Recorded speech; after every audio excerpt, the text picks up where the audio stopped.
오늘은 가족 이런 제목으로 하나님 말씀 나누도록 하겠습니다.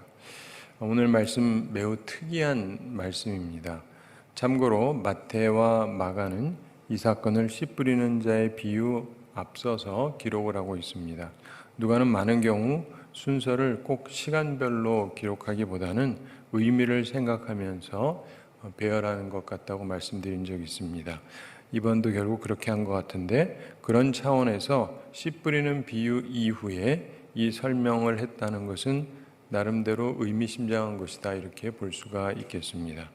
누가는 주님의 말씀, 즉 주님의 메시지를 들을 뿐 아니라 그의 일치되게 사는 사람, 듣기만 하는 게 아니라 그 말씀대로 사는 사람, 이런 사람이 곧 그리스도의 참된 가족에 속한다, 이 사실을 강조하고 있다고 볼 수가 있습니다. 그런 측면에서 오늘 말씀을 잘 생각해 볼 필요가 있는 것이죠. 우리도 우리에게 가족이 있지 않습니까? 근데 우리는 보통 혈통을 항상 생각을 하는데, 물론 이제 부부는 사정이 좀 다르긴 하지만, 근데 그런 것을 우리들이 중시하고 있지만 예수님께서는 전혀 다른 차원에서 가족을 보고 있다, 이것을 우리가 염두에 둘 필요가 있습니다.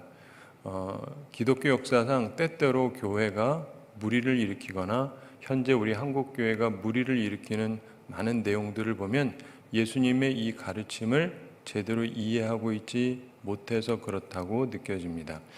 과연 누가 내 가족인가?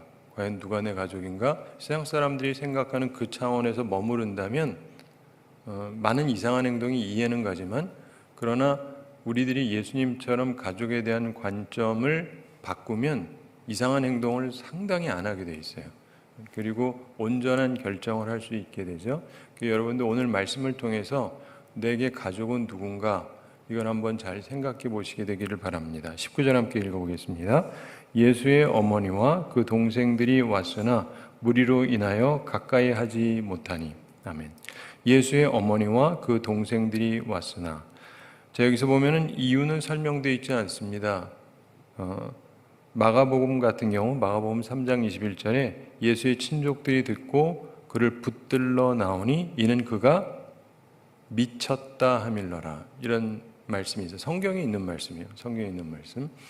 그래서 예수님에 대한 비평들로 인해서 예수님을 데려다가 안정시키려고 했던 것인지, 하여간 그렇게 해서 예수님을 찾아왔다, 이런 말이 있어요. 마가복음에 의하면.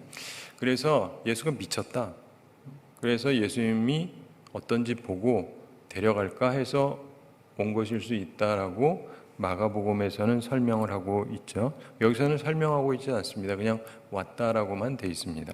그러면서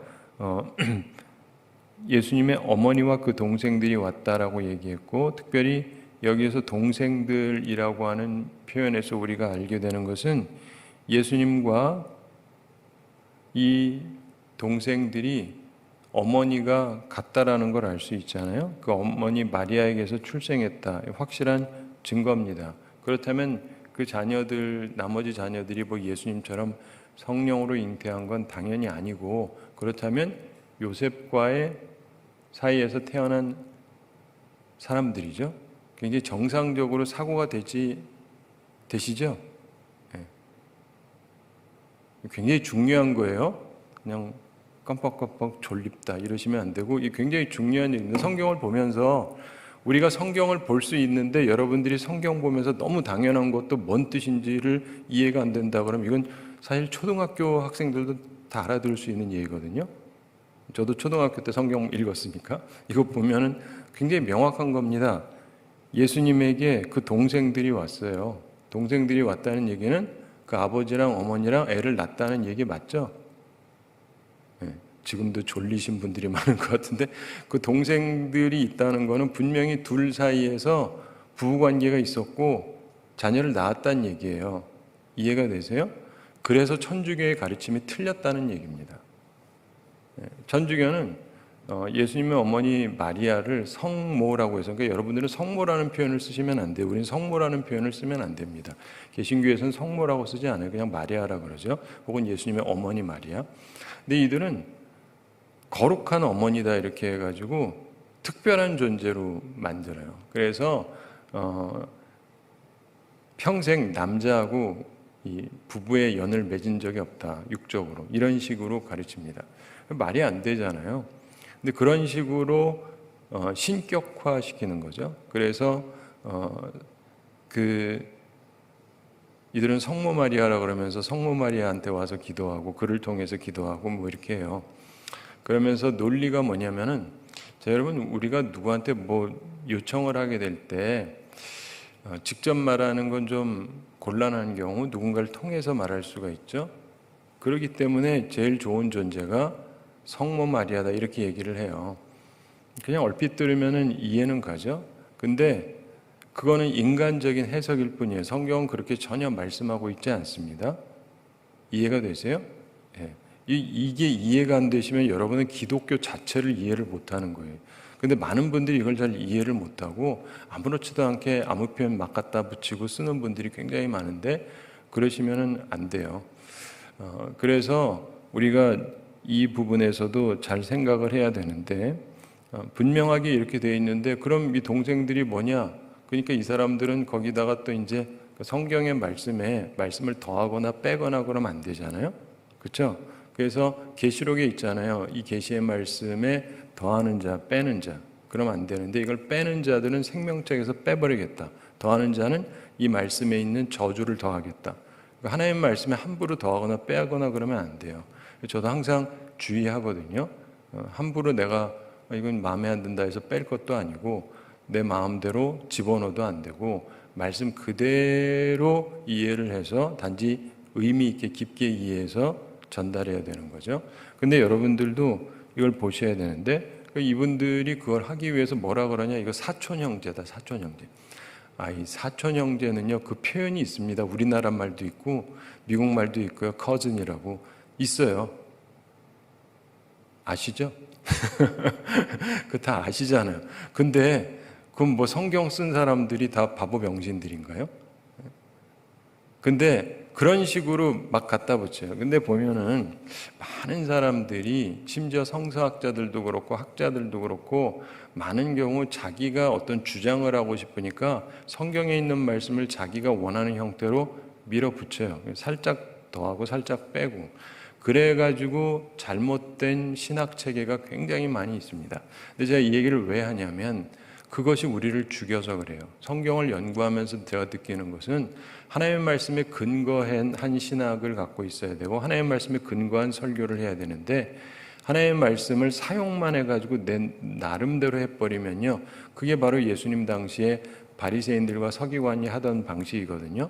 분명히 성경을 자기들도 믿고 하나님을 믿었죠. 근데 자기들의 방식으로 이걸 세팅을 해놓고 하다가 결국 그들이 온 나라가 망하게 되지 않습니까? 오늘날에도 우리나라에도 이단들이 엄청나게 많은데요, 그들도 보면 성경 다 써요. 성경 다 가지고 씁니다. 자기들 나름대로 이제 세팅을 해놓는 거죠. 근데 그러고는 이 사람들은, 그 하는 사람 자체는 아마도 영적인 사기꾼이겠죠. 그리고 믿는다고 따라오는 많은 사람들을 속여버리는데, 이들이 갈 곳이 어디겠어요? 그러니까 여러분들이 항상 그냥 멍하니 있으면 안 되고, 깨어서 하나님의 말씀을 분별하는 자세가 필요합니다. 우리의 악한 원수는 우는 사자같이 하나님의 택한 자도 집어삼키려고 한다 그러는데, 멍해가지고 있으면 안 되고요. 내가 하나님의 말씀을 잘 이해하고 깨닫고 있어야 됩니다. 그래야 이상한 사람들이 얘기할 때 분별을 할 수가 있기 때문에 그렇습니다. 특별히 우리나라에서는 더더욱 그렇고, 그리고 어지러운 가르침들이 너무 많아요. 기독교 역사를 보면 항상 그래왔고 지금도 그렇고 또 앞으로도 그럴 것입니다. 그래서 여러분들이 성경을 보면서 어떤 부분은 용인할 수 있는 게 있고 어떤 부분은 용인할 수 없는 부분이 있거든요. 근데 여기서도 아주 명확함에도 불구하고 그렇게 주장하는 그런 사람들이 있죠. 근데 우리는 하나님의 말씀을 가지고 제대로 보는 것이죠. 그래서 종교개혁 전에는 성경을 사람들이 볼 수가 없었습니다. 보통 사람들이 소지하면 사형을 받았어요. 여러분들이 갖고 있으면 사형 처분을 받았어요. 그리고 목회자들만 갖고 있을 수 있는데, 목회자들도 그 당시에는 자기네 나라 말로 번역된 게 없었어요. 히브리어 헬라어로 있기는 한데 저희 어머님이 농담 삼아 잘 쓰던 표현이 있습니다. 모르는 말, 영어를 보면 이런 표현, 영화가 날 보지 내가 영어를 보냐. 보긴 보는데 뭔 소리인지 잘 모르겠다, 뭐 이런 얘기인데, 뭐 히브리어 헬라어를 볼 수는 있는데 그 대부분의 사람들이 제대로 이해하기가 어려워요. 뭐 신학교 가서 몇 년 배우고 해도 쉽지 않습니다. 여러분, 영어 우리나라에서 중학교, 고등학교 다닌 분들은 여러 해 동안 배웠잖아요. 그러니까 영어 성경 보는 거 굉장히 쉬우시죠? 무슨 말인지 아시죠? 그럼 뭐 신학교 가서 몇 년 배워봤자 그 원어로 된 거를 찌끔찌끔 읽을 수는 있는데 제대로 읽는다는 거는 쉬운 얘기가 아니에요. 그렇기 때문에 이게 번역서가 있어야 되는데 번역서가 없으니까 그 당시에는 목회자들도 뭐가 맞는 말씀인지 모르는 거예요. 성경 보고 만나를 봐야 되는데 뭐 맞는지를 알아볼 수가 없으니까. 그러니까 마틴 루터 같은 사람이 종교개혁을 일으켰는데, 왜냐하면 이 사람은 신학교 교수였거든요. 로마서를 가르치고, 그러다 보니까 가르치는 사람이다 보니까 다른 사람보다는 많이 아는 거예요. 그래서 그런 종교개혁이 가능했던 거죠. 근데 오늘날은 우리들이 이렇게 다 성경이 명확하게 있잖아요. 그러므로 정확하게 보고 명확한 것은 명확하게 이해할 필요가 있는 것입니다. 그러면서 어쨌든 예수의 어머니와 그 동생들이 왔으나 무리로 인하여 가까이 하지 못하니, 이렇게 설명하고 있습니다. 당시 예수님은 엄청나게 인기가 있었습니다. 그래서 가까이 오기가 힘들 정도였다는 것입니다. 굉장히 특이한 이야기죠. 그러니까 예수님에 대한 나쁜 소문이 그 가족에게 들리긴 했지만, 그러나 여전히 수많은 사람들이 예수님을 너무너무 좋아하고 있어서 예수님을 만나는 것 자체가 힘들 정도였다는 것입니다. 20절 함께 읽어보겠습니다. 어떤 이가 알리되 당신의 어머니와 동생들이 당신을 보려고 밖에 서 있나이다. 아멘.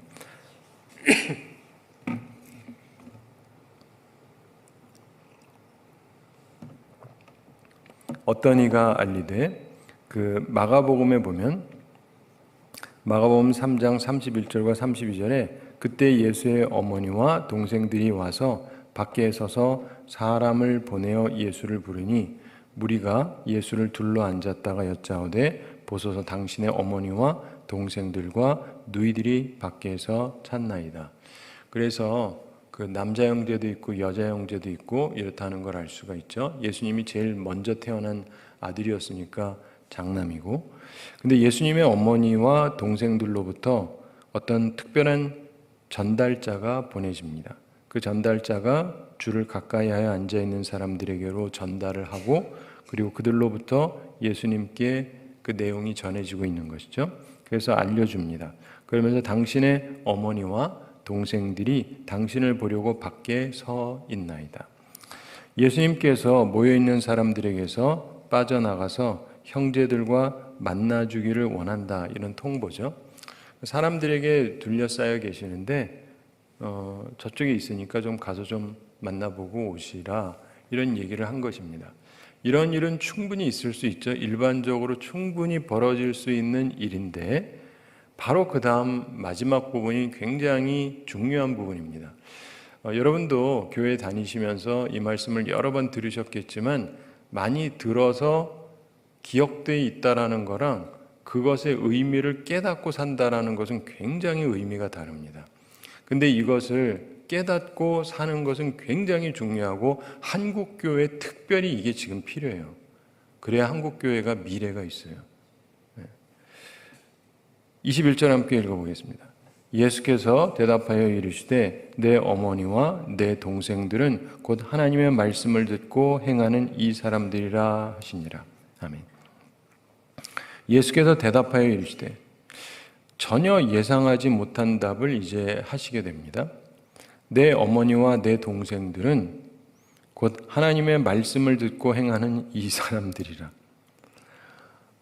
굉장히 이상한 말씀이잖아요. 저희 어머님이 올해 돌아가셨는데 살아계실 때 어머님이 저를 찾아오셨다.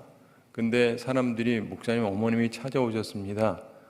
근데 물론 전 예수님도 아니지만, 근데 제가 이 말을 흉내낸다고 생각해 보세요. 내 어머니는 저분이 아니고, 그러면서 하나님의 말씀을 듣고 행하는 이 사람들이다 라고 얘기하면 굉장히 이상하잖아요. 안 이상하세요? 굉장히 이상하죠. 저는 어렸을 때나 지금이나 너무 이상한 거예요. 우린 보통 이렇게 아무도 생각하지 않습니다. 어머니는 어머니잖아요. 근데 여러분 아시다시피 그렇다고 예수님이 어머니를 무시하는 분이냐? 그건 아니죠. 십자가에 달렸을 때도 예수님의 어머니가 있는 걸 보고 어머니를 부탁을 하잖아요, 제자에게. 그러니까 어머니에 대한 마음이 없다, 뭐 이런 분은 아니에요. 그럼에도 불구하고 지금 제자들에게 가르쳐 주시는 겁니다. 근데 이게 얼마나 충격적인지 제자들이 이거를 말씀에 기록을 한 거예요. 예수님께서 이런 말씀을 하셨다. 굉장히 충격적인 이야기입니다. 그래서 그 다음에 예수님의 어머니랑 형제들을 만났느냐 안 만났느냐 그런 얘기는 또 없어요. 그거는 중시하지 않고 하여간 이 말했다는데 말씀에 초점이 있습니다. 그러므로 여러분들도 성경을 볼 때 기억하셔야 되는 건 성경이 말하지 않은 거에 자꾸 들어가서 찾으려고 그러는 것보다는 말씀한 그것, 왜 나머지를 다 빼고 여기에 집중했느냐를 생각하셔야 돼요. 보라는 데를 봐야죠. 그리고 거기에서 우리가 깨달음을 얻어야 되는데, 육신적인 관계보다 영적인 관계가 더 중요하다라고 예수님께서는 명확하게 말씀하시는 것입니다. 일단 이 말씀을 이해하셔야 돼요. 우리들은 육신의 관계가 영적 관계보다 중요한 사람들이 제가 알기로는 대다수입니다. 특별히 우리 한국 분들은. 그렇죠? 예. 그러면서 그래도 내 가족인데, 그래도 내 자식인데, 그래도 내 부모님인데, 물론 그렇죠. 그리고 내 가족을 사랑해야 되는 게 맞긴 맞는데, 예수님이 말씀하셨던 이것이 우리에게 인식이 되느냐 하는 건 굉장히 중요해요. 내 가족으로서 돌봄도 있지만, 그러나 또 다른 차원의 진정한 가족이 있다라는 관념을 가지고 있는가. 영적인 관계가 더 중요하다라고 주님께서는 그렇게 분명하게 말씀하셨습니다. 그리고 주님께서 너희는 가서 모든 민족으로 제자를 삼으라 그러잖아요. 그래서 아버지와 아들과 성령의 이름으로 세례를 베풀고 내가 너희에게 분부한 모든 것을 가르쳐서 지키게 해라. 이것도 예수님이 가르치신 거예요. 지키게 해야 돼요. 근데 제가 느끼기에는 이게 잘 가르쳐지지도 않고 지켜지지는 더욱 않습니다. 제가 때때로 목회하면서 느끼는 것은 교회에서 중요한 어떤 결정을 하게 될 때 많은 분들이요, 전체 유익을 생각하지 않고 내 가족 먼저 생각하고 그렇게 말하는 분들이 있어요. 굉장히 많아요. 목사님도, 장로님도, 권사님도. 그래서 어떤 결정을 하게 될 때, 물론 내 가족도 생각하는 거 이해는 가는데 이게 공동체잖아요. 공동체면 전체의 유익을 생각해야 되는데 내 가족이랑 관련됐으면 무조건 돈이 얼마가 들든 어떻든 상관이 없어요. 이렇게 하라는 거고 아니면 아니고.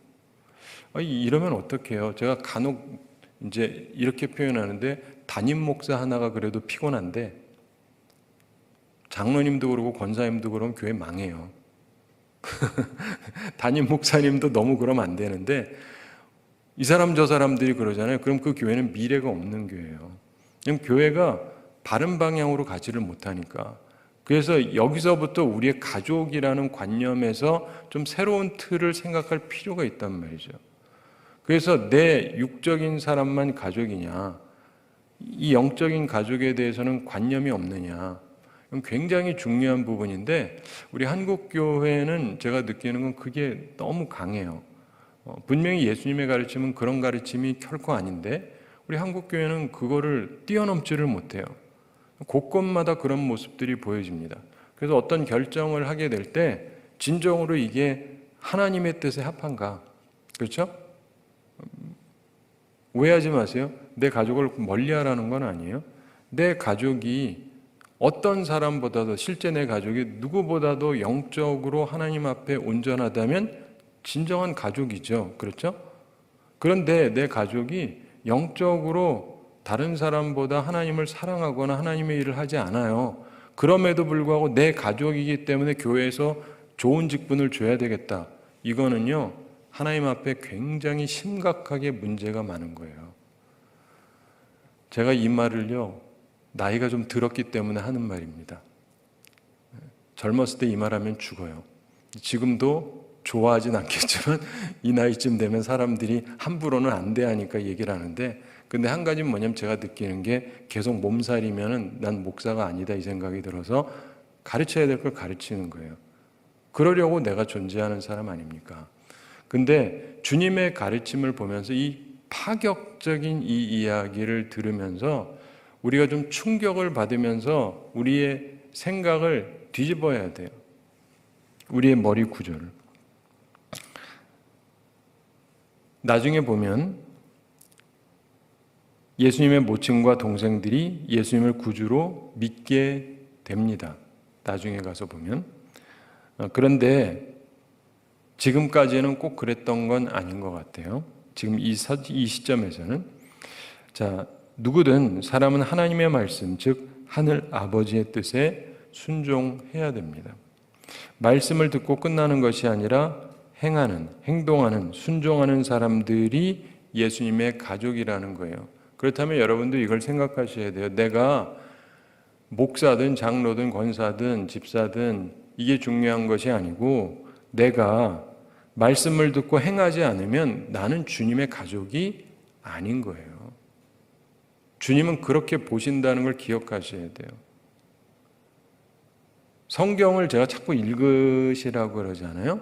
근데 읽으시라고 하는 게 성경을 읽다 보면 두려움이 생겨요. 사실 성경 읽으시는 분은 무슨 뜻인지 알 거예요. 성경을 읽다 보면 하나님이 그렇게 아무렇게나 해도 되는 분은 아니에요. 물론 하나님은 정말 사랑이 많으시죠. 많이 용서해 주시는 건 사실이지만 우리가 멋대로 해도 괜찮은 게 아닙니다. 뭐 제사장이라고 봐주시고 하나님의 택한 백성이라고 봐주시고 그렇지 않잖아요. 나라 망하게도 하시고 제사장도 불타 죽게도 만드시고, 성경이 있는 얘기 제가 지금 하는 얘기예요. 그렇기 때문에 함부로 하면 안 돼요, 하나님 앞에서. 근데 이거를 우리들이 성경을 보면 계속 나와서 하나님을 향한 당연한 경외심이 생기게 돼 있어요. 그래서 꾸준하게 성경을 읽으시라고 하는 거예요. 근데 어떤 사람은 자기 성경 많이 봤대요. 근데 행동하는 걸 보면 하나님에 대한 두려움이 하나도 없어요. 이 사람은요, 대단히 죄송한데 거짓말하는 사람이에요. 거짓말은 안 하니만 못합니다. 하나님께서 다 알고 계시는데 거짓말해서 어쩌겠다는 거예요? 거짓말하는 자는 하늘나라를 유업으로 얻지 못한다가 성경 말씀에 있어요. 거짓말하는 걸 가볍게 여기지 마세요. 근데 그런 사람들이 너무 많아요, 교회 다니면서. 왜요? 성경을 안 읽으니까. 그런 말하면 안 된다라는 말이 있다는 것조차도 모르고, 그리고 이런 얘기를 들어도 그냥 대충 지나가요. 그러면서 아무렇지도 않게. 근데 그럼 뭐합니까? 제가 자주 말씀드리는데 교회 열심히 다니고 직분 있고 열심히 다니고 최선을 다하는 듯 하느나 주님께서 마지막 날 나 너 몰라 그러면 끝이잖아요. 그러니까 주님 앞에서 온전히 살려고 노력을 해야 되죠. 그래서 우리가 주님의 가족이 되는데 혈통 때문에 되는 게 아닙니다. 물론 이제 간혹 우리들에 대해서 설명을 하게 되면 자신의 설명을 하죠. 그리고 저도 이제 설명하기도 하고 하는데 제 인생이 담겨 있으니까. 그러나 한 가지 분명한 것은 하나님께서 우리를 택하시는 것은 혈통으로나 육정으로나 뭐 이런 게 아니라고 성경이 분명히 얘기하잖아요. 그러므로 이걸 우리들이 항상 기억을 해야 됩니다. 육신의 가족 분명히 중요합니다.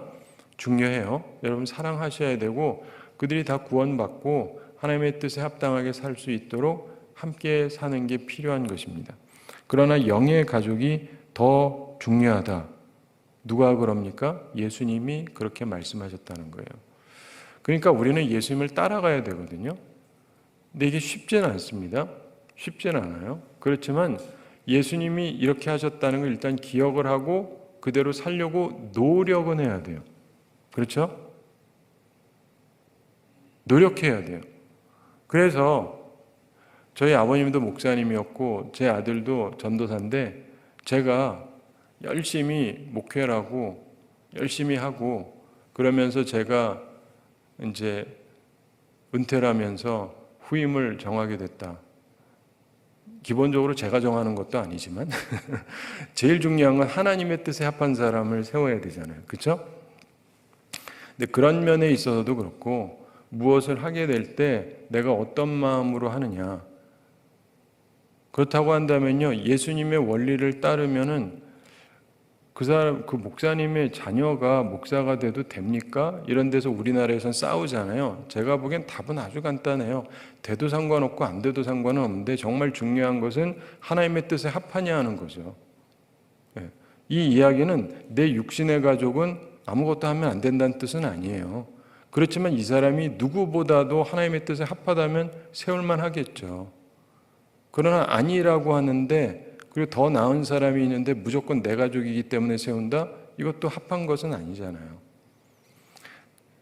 한국교회가 이게 된다면요, 갈등이 거의 없을 거예요. 근데 수많은 갈등이 있는 이유가 뭐냐면 바로 이런 부분 때문에 그렇습니다. 기독교 역사 속에서도 그런 게 많이 있었고, 그런데 이런 면에서 우리가 생각을 해볼 필요가 있어요. 여러분의 삶에도 마찬가지입니다. 간혹가다 어떤 이슈가 되는 사건들이 있지만 그거는 크니까 튀어나와서 그렇고, 작게 곳곳마다 이런 일들은 끊임없이 벌어져요.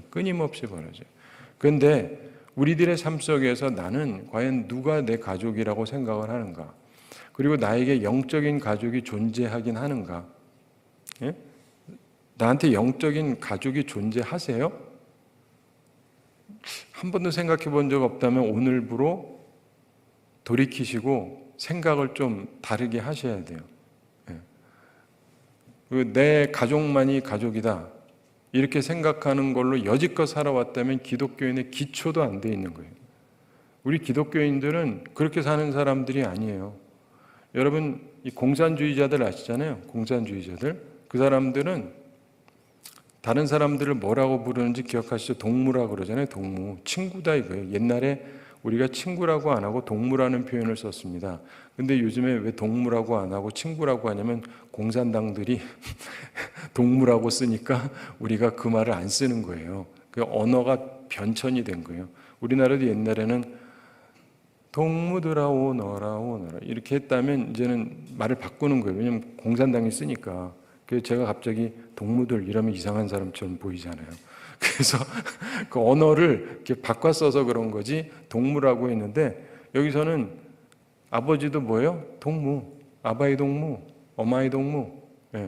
동무다, 이게 친구다. 이거는 자기들 딴에 일종의 그 계급이 없다 이거예요. 계급이 없다. 평등이다. 근데 잘 생각해 보세요. 공산주의자들도 자기 사상에 충실해요. 그렇죠? 자기 사상에 충실해요. 근데 우리 기독교인들은 주님의 사상에 별로 충실하지가 않아요. 거기서 생기는 문제가 너무 많아요. 근데 이거 좀 극복해야 되지 않습니까? 한국교회가? 저는 그게 굉장히 중요한 요소 중에 하나라고 생각을 하고, 오늘 말씀 특별히 이 부분 보면서도 그 생각을 합니다. 말씀을 맺으면서 생각할 게 있습니다. 누가 내 가족인가? 한번 생각해 보십시오. 오늘 하루를 지내면서 누가 내 가족인가? 뭐 다 아시잖아요. 근데 그게 내 머릿속에는 육적인 관계만인가? 예수님께서는 그런데 전혀 다른 말씀을 하고 계시다는 거예요. 하나님의 말씀을 듣고 행하는 이 사람들이 내 가족이다. 하나님의 말씀을 듣고 행하는 이 사람들이 내 가족이다. 이런 생각을 한번 해보세요. 그 말씀을 갖다가 대입을 해보세요. 하나님의 말씀을 듣고 행하는 사람 생각해보면 그리 많지는 않으실 거예요. 근데 그런 사람이 있다면 이 사람이 내 가족이다. 예수님의 그 말씀을 대입을 해보세요. 그리고 동시에 나는 거기에 들어가 나도 생각해 보셔야 되고, 내가 하나님의 말씀을 듣고 그리고 그걸 행하는 사람인가? 그럼 주님께서는 우리를 주의 가족으로 여겨주시는 것이죠. 우리가 그런 사람들이 되어야 한다는 것입니다. 그리고 우리 한국교회가 다시 이 말씀을 가지고 스스로를 개혁을 할 필요가 있어요. 모든 교회에서 모든 목사님들 먼저, 장로님들 먼저, 권사님 먼저, 집사님 먼저 이 말씀을 가지고 적용을 해야 돼요. 내 가족, 내 아들, 내 딸을 위한 결정만이 결정되는 것이 아니고 정말 하나님의 말씀을 듣고 행하는 사람들을 내 가족으로 생각하는 마음으로 교회에서 무엇을 할 때 생각을 해야 돼요. 그러면 교회는 진정한 하나님의 가족 공동체가 됩니다. 제가 신학교 다닐 때 저희 신학교 교수님이 교회는 무엇이냐 그러면서 이분은 물어보면서 수업 시작할 때마다 항상 질문하는 어떤 교수님이 있었어요. 교회가 뭡니까? 교회가 뭡니까? 교회가 뭡니까? 뭐 다 알죠? 이분은 무슨 답을 원하는 게 아니라 알아서 하고 싶은 대로 답하라는 거예요. 그럼 교회는 이렇습니다. 교회는 저렇습니다. 그러죠? 그럼 이분이 뭐라 그러냐면 당신의 교회는 그렇게 되겠네요. 내가 그게 교회라고 생각을 하니까. 그렇죠? 그쪽으로 갈 거 아니겠어요? 이게 신학생이고 목사고 그러니까 그쪽으로 가려고 하겠죠? 그래서 내가 생각하기에 교회는 이렇다 그러면 사람들은 그쪽으로 가려고 하게 돼 있어요. 그래서 교회를 파괴시키는 목사들도 있거든요. 신학자들도 있고 무교회주의자라고. 이 사람들도 보면 이 사람들은 교회는 건물이 있으면 안 된다는 거예요. 자기 생각이 그래요. 그러니까 돈이 있어도 건물을 안 사요. 이런 사람들이 있는 데가 교회가 안 돼요. 대표적인 데가 어딜까요? 우리나라 옆에 있는 나라 일본. 일본에 무교회주의자가 있었거든요. 우츠무라 간조를 비롯해서. 그렇기 때문에 일본은 교회가 안 되는 거예요. 1%가 안 되잖아요. 그 사상의 영향이라는 게 굉장히 커요. 근데 우리나라에도 그게 들어와 가지고 최근에 굉장히 많이 그런 식으로 말하는 분들이 있어요. 유튜브에도 많이 뜨고 있고. 근데 시점을 생각해 보면 그때부터 한국 교회가 부흥이 다 멎었어요. 부흥이 다 멎었어요. 그렇기 때문에 내가 뭐라고 생각하고 뭐라고 얘기하느냐가 교회에 엄청난 영향을 끼치게 되는 거예요. 그런데 제가 신학교 다닐 때 어떤 교수님은 뭐라 그랬냐면 교회는 intended family다 이런 표현을 했어요. 의도된 가족이다. 그분의 이야기예요. 근데 듣고 보니 그 말도 일리가 있다 싶은 거예요. intended family. 하나님의 가족인데 의도된 가족. 그렇죠. 하나님이 선택하신 거잖아요. 우리가 선택한 게 아니고 하나님이 택하신 사람들로 구성된 가족. 그렇게 생각하니까 좀 새롭게 보이더라고요. 그러면서 우리들이 갖고 있는 어떤 관념이 굉장히 중요한데 한 가지 분명한 것은 우리들은 정말 내 가족이라고 하는 것 안에 내가 생각하는 혈족만을 생각을 하고 있다면 그건 좀 제발 뛰어넘으셔야 돼요. 제발 뛰어넘어야 돼요. 제발. 제가 알기로는 예전에 한국교회 목사님들은 안 그랬어요. 예전에 한국교회 장로님들은 안 그랬어요. 그러니까 그때 교회들이 부흥하고 불일 듯 일어나고 그랬어요. 다른 사람도 내 가족처럼 보니까. 그래서 그분들이 잘 될 수 있도록 키워주고 내 자식이면 키워주죠. 그런 것처럼 남의 자식이지만 남의 자식이라고 안 보는 거거든요. 그리스도 안에서 내 가족처럼 보니까 잘 되기를 바라는 거예요. 그러니까 잘 됐죠. 근데 지금 오늘날 한국교회는 이 관념, 예수님 말씀하는 이 가족의 관념이 제대로 형성이 안 된 것 같아요. 그리고 오히려 퇴보하고 있는 것 같습니다. 사랑하는 성도들은 이것으로 우리 먼저 개혁하자고요. 오해하지 마세요. 여러분 가족을 사랑하지 말라는 거 아니에요? 가족 사랑하시고 돌봄이 필요하죠. 그런데 예수님도 그렇게 하셨으니까. 그렇지만 기본적으로 정말 더 중요한 가족이 있다는 걸 놓치면 안 돼요. 그래야 하나님의 일이 제대로 돼요. 바라기는 온전한 가족의 관념을 가져서 하나님이 기뻐하시는 교회와 하나님의 나라를 이룩하고 하나님께서 기뻐하시는 삶을 살아가는 우리 모두가 되기를 바랍니다. 우리 함께 기도하겠습니다. 사랑의 하나님 아버지, 우리를 사랑하시고 오늘도 저희들에게 귀한 말씀 주심을 감사드립니다. 주님께서 주신 말씀을 생각하며 우리들의 어리석음이 벗겨지고 우리들이 지혜로운 사람들이 되게 하여 주시옵소서.